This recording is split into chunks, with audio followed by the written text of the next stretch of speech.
Don't know what I've done to deserve it, but and they spent millions of dollars to keep me under surveillance.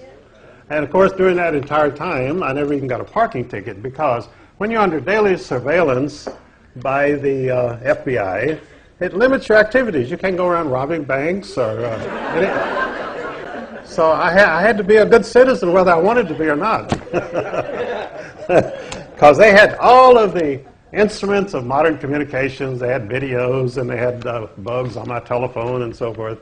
And so I just had to behave myself, which I managed to do, but I certainly did not like it. But actually I started out, as I say, as the protege of a man who was indicted but never tried for treason. Ezra Pound was indicted for treason by a associate of President Roosevelt's at the White House named Alger Hiss. He had Ezra Pound indicted for treason, and then, of course, he became one of the most famous traitors in the United States himself.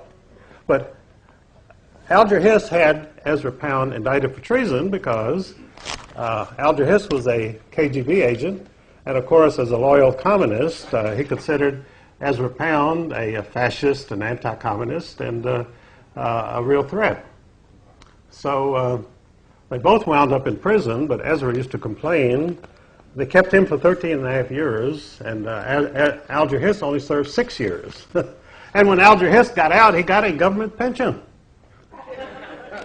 Ezra Pound got no pension at all because he had, of course, never been in the government itself.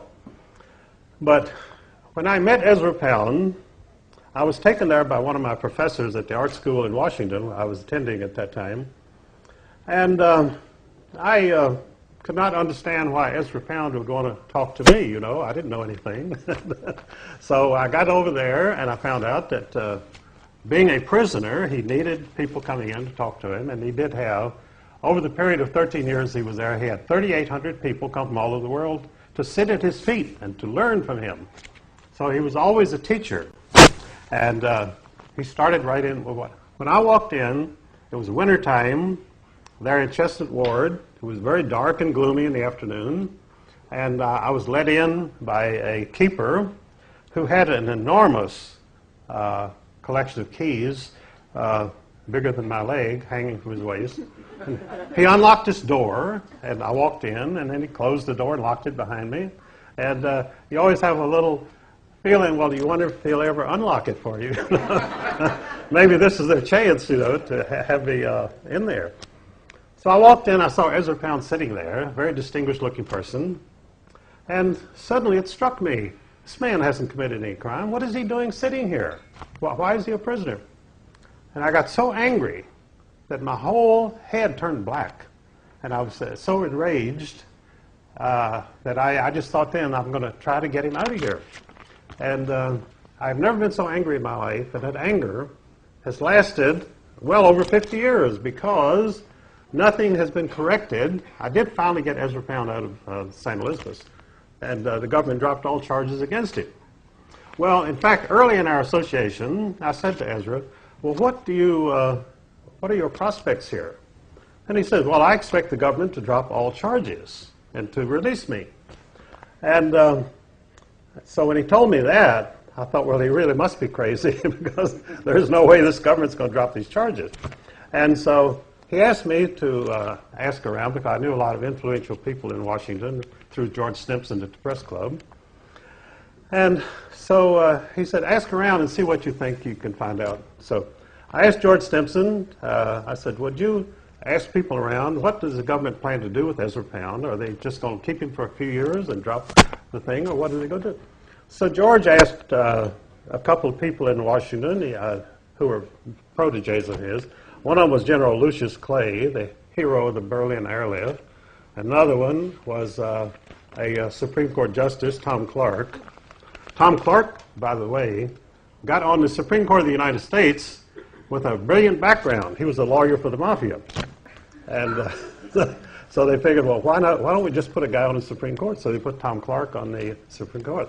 His son, Ramsey Clark, by the way, is a very famous dissenting lawyer at the present time. And But he asked Tom Clark and he asked General Clay and someone else, what is Ezra Pound's chances? So a few days later, I saw George and I said, what did they say? And George says, well, they all say that the whole power of the government is dedicated to keeping Ezra Pound there for the rest of his life. He'll never be released. And of course, this was very depressing news. It was not news that I could take back to St. Elizabeth, so I never told Ezra any of this. But in my own mind, I was convinced that what George had said was right. They intended never to release him. Because they treated Jefferson Davis the same way after the Civil War. They threw him into prison, in a dungeon, very brutally treated, and he stayed there for years. No trial. They finally released him. But so I continued to visit Ezra and got started on the Federal Reserve investigation. And I found that it was indeed a criminal conspiracy. Plus, it was not a public bank, as people thought, with the name Federal Reserve. Federal Reserve is like Federal Express, you know. It's a private company. And there are no reserves because they create money out of nothing. And, you know, in the Bible it said, and God created the earth. But it does not say anything about God created money. So people came onto the earth and had no money. Apparently God overlooked something there. And I don't think he ever dreamed that we'd need money, because in a just society you would not need money. People would do things for each other.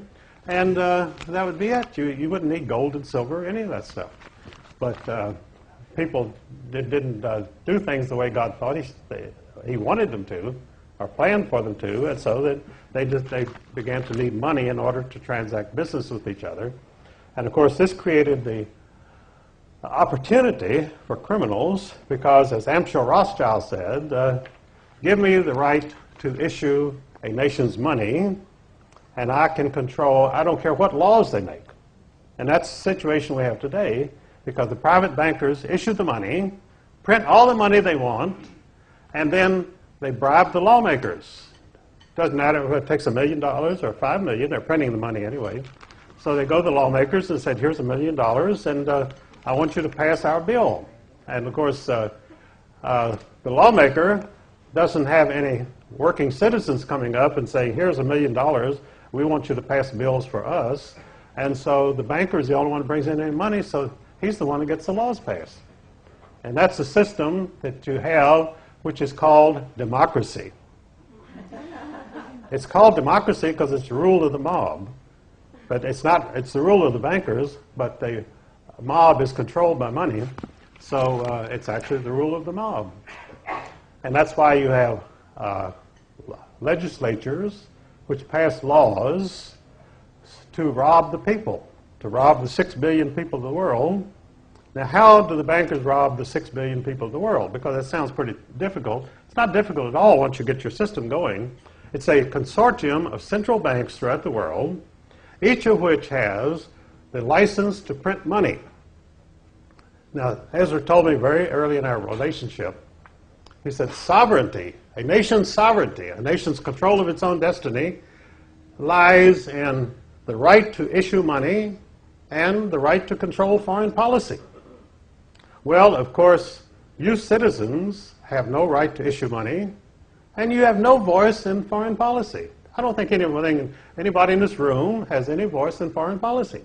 That's all decided for you by the people, the elites, who consider themselves your betters. They consider themselves better than you because they don't have more money than you. They have all the money because they can print all that they want. And of course they have, in case you get the inspiration, well, I'll print some money too, then they throw you into prison. You're a counterfeiter. So you either use their counterfeit money or you go to prison if you try to use your own. It's that simple, and that's the way it works.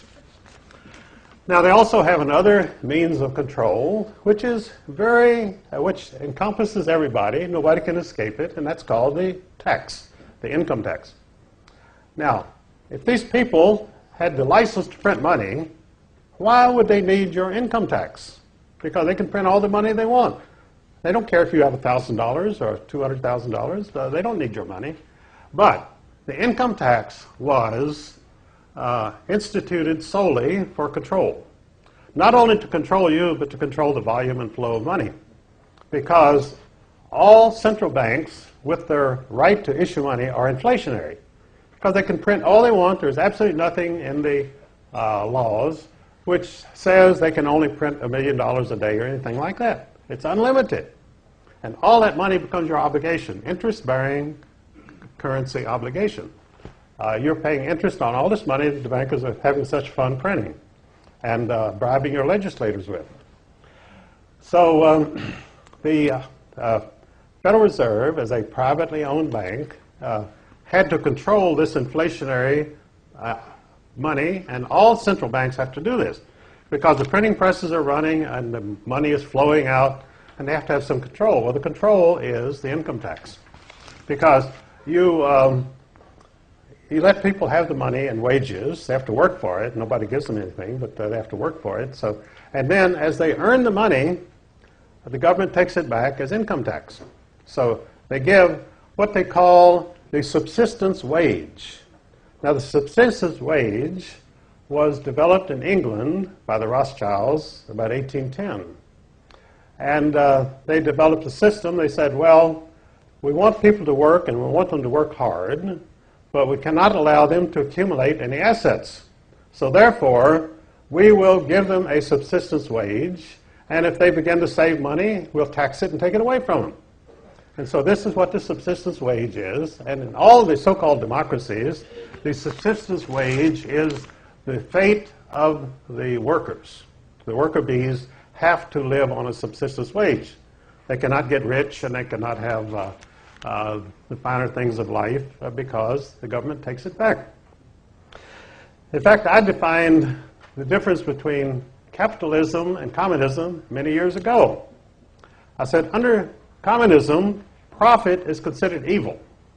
You're not supposed to exploit your fellow citizens by making a profit. So the government says you cannot make a profit. Well, there you take away the motivation for all economic activity. If you can't make a profit, why do it? So this gives the government, the communist government, the opportunity to control all economic activity because they won't have any competition to the people, because who's going to get out there and make things and work if they can't make a profit?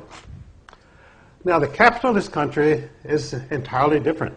Under capitalism, the government says, go out and work hard and make all the profit you can. We don't care how much profit you make. And after you make the profit, the government takes the profit away from you and gives it to the communist countries. So that's the difference between capitalism and communism.